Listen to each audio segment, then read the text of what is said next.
I said to Mitch Moreland the other day, I said I'm running out of things to say about Rafael Devers. Yeah. And I'm by the way, he gives you a lot of the credit for what he's doing this year. He's been kind of a project for you all year long. Has he even surprised you? He has.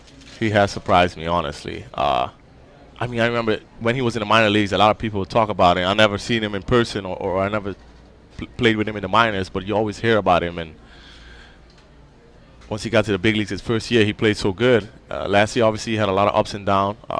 He was hurt a couple times, so it was just very inconsistent season for him, I would say. In the playoffs, he did great.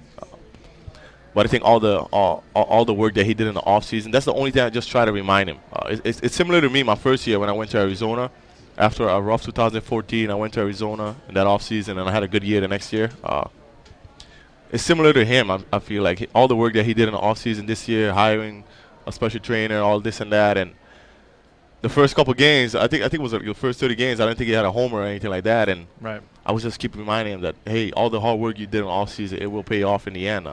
Obviously, I didn't think it would have been like this, but well, I think we'll all take that. But I did believe that all the work that he did in the offseason would have paid out for him and obviously his family and the team. It would have just been a good season for him, and man, it's been a phenomenal season for him. Now, is that something you and he take a lot of pride in? Because you hear a lot of baseball analysts saying, "Oh, who's the best outfield or who's the best pitching staff?" But the left side of the infield, there's not a shortstop third base combo in all of baseball like this. Is that something that you guys are kind of aware of and take pride in? I think coming into the season, we maybe didn't think of it that way. But as the season goes on, the more games you play and the more talk you hear about all of those stuff, I think the one thing that me and him has done very, very well as of late is understanding that, appreciating that, and trying to continue that, and as I said in the beginning of the season, we didn't want to be a good left side of the infield duo. It's not something you think about. You want to be a part of the team and help the team. But I think as the year evolved, we just grabbed it and ran off with it, and I think that's something that we both did very, very well in understanding that. If you ask pitchers and some observers of the game, we might think that there's something going on with the baseball this year. I might think that, but even if I do think that, Rafael Devers hits balls that he hits so hard. Hey, it's no balls. It's not about that. For him. Right. I think maybe the other guys, maybe like me and whoever else, but for him, it's just the way he hits it so hard, man. It's kind of like JD last year. I was hitting behind him a lot. I was hitting fifth. He was hitting fourth. So I kind of hear the sound off the bat very differently from JD pretty much the whole year last year. And this year, since I've been in the third spot and Devers been in the second spot, I've been hearing it off of Devers. And it's actually been a bit louder, but it's just so similar to JD's last year. I'm not hitting behind JD lately, so I don't know how it is with him. But Devers just hit the ball so hard, and sometimes he takes these hard swings, and I'm like, I don't know if my back can hold that if I swing like that. But it's been impressive the way he's been doing it. Now, has there been frustration with you guys knowing that the offense is so good? Yeah. You and Rafael are having career years. Mookie Betts is certainly no slouch, and on down the lineup, there's been some really you guys are scoring 1 million runs, and yet out of a playoff spot. How do you not let the frustration take over? Obviously, it's a bit tough. It's a bit tough, but we know the type of offense we had. And the other day we were down 6-0 against the Orioles, and I think we were in the third inning, and Alex and the guy and the coaches were like, "Hey, let's go! We're the best offense in the big league, so let's step it up." And then we stepped it up. Sam Travis hit a homer, and then Devers RBI, and this and that, and easily we started chipping away, and then we ended up winning the game. But hopefully it doesn't go like that every night. Right. The other night we had a good performance by Rick, so. Some games like that would definitely help out the offense a bit, and on the nights that we explode, it's going to be in our advantage, I guess. The good news is you're the best 0-2 hitter in baseball. Oh, man. The bad news is you get an awful lot of 0-2 counts, don't you? Hey, I know, man. I know. That's where he's comfortable. The other day, we were facing someone, and this guy threw me two. I think it might have been Clevenger, and he threw me two balls painted down and away. And I'm asking myself, like, why does this have to happen to me?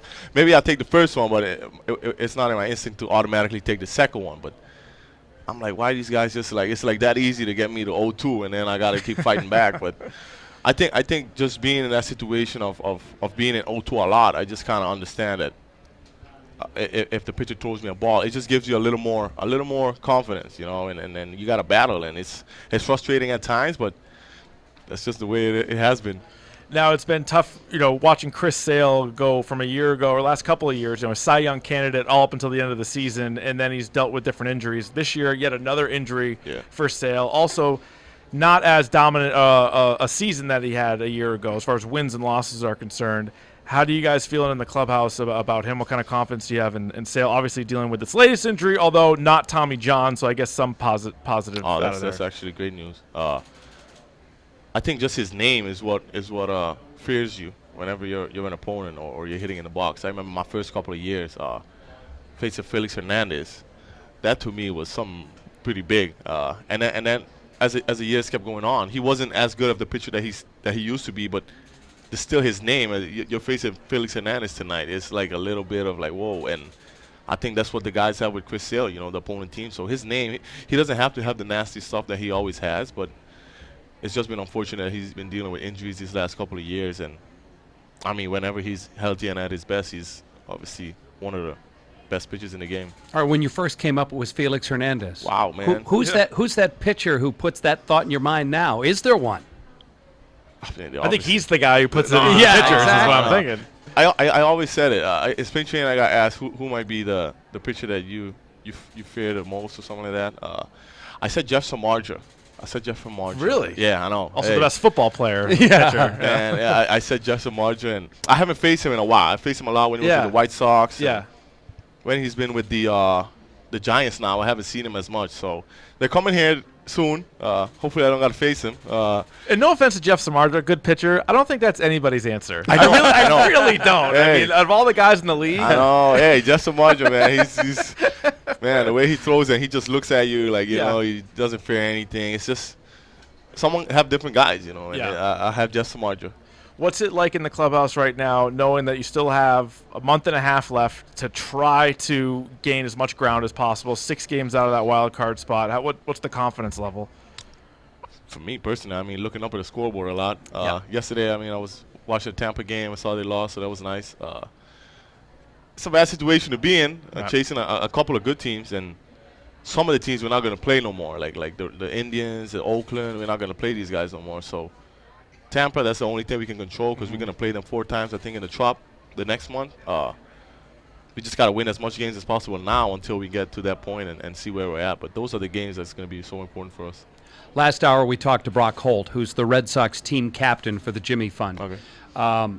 I've seen you with the kids as well. I've seen you with the kids at spring training and when they're here visiting at Fenway Park. What does it mean to you to be able to bring a smile to a youngster's face? I know. Especially this year, they've come a couple times into the dugout.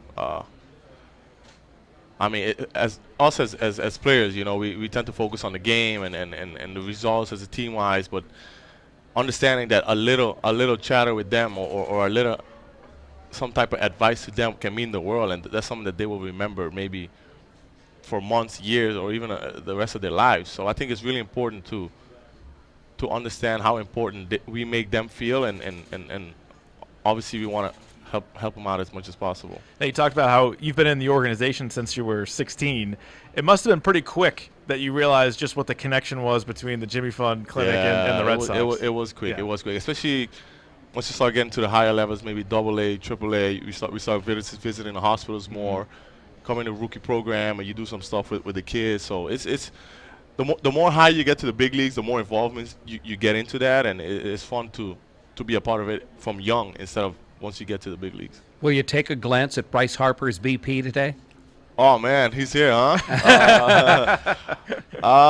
Sure. I played against him, not a lot, a few times, and I remember the last thing I remember was him hitting a ball for Joe Kelly pretty far. So, he hits a ball pretty far off everybody. Yeah, I will still take Devers hitting it further though. Yeah.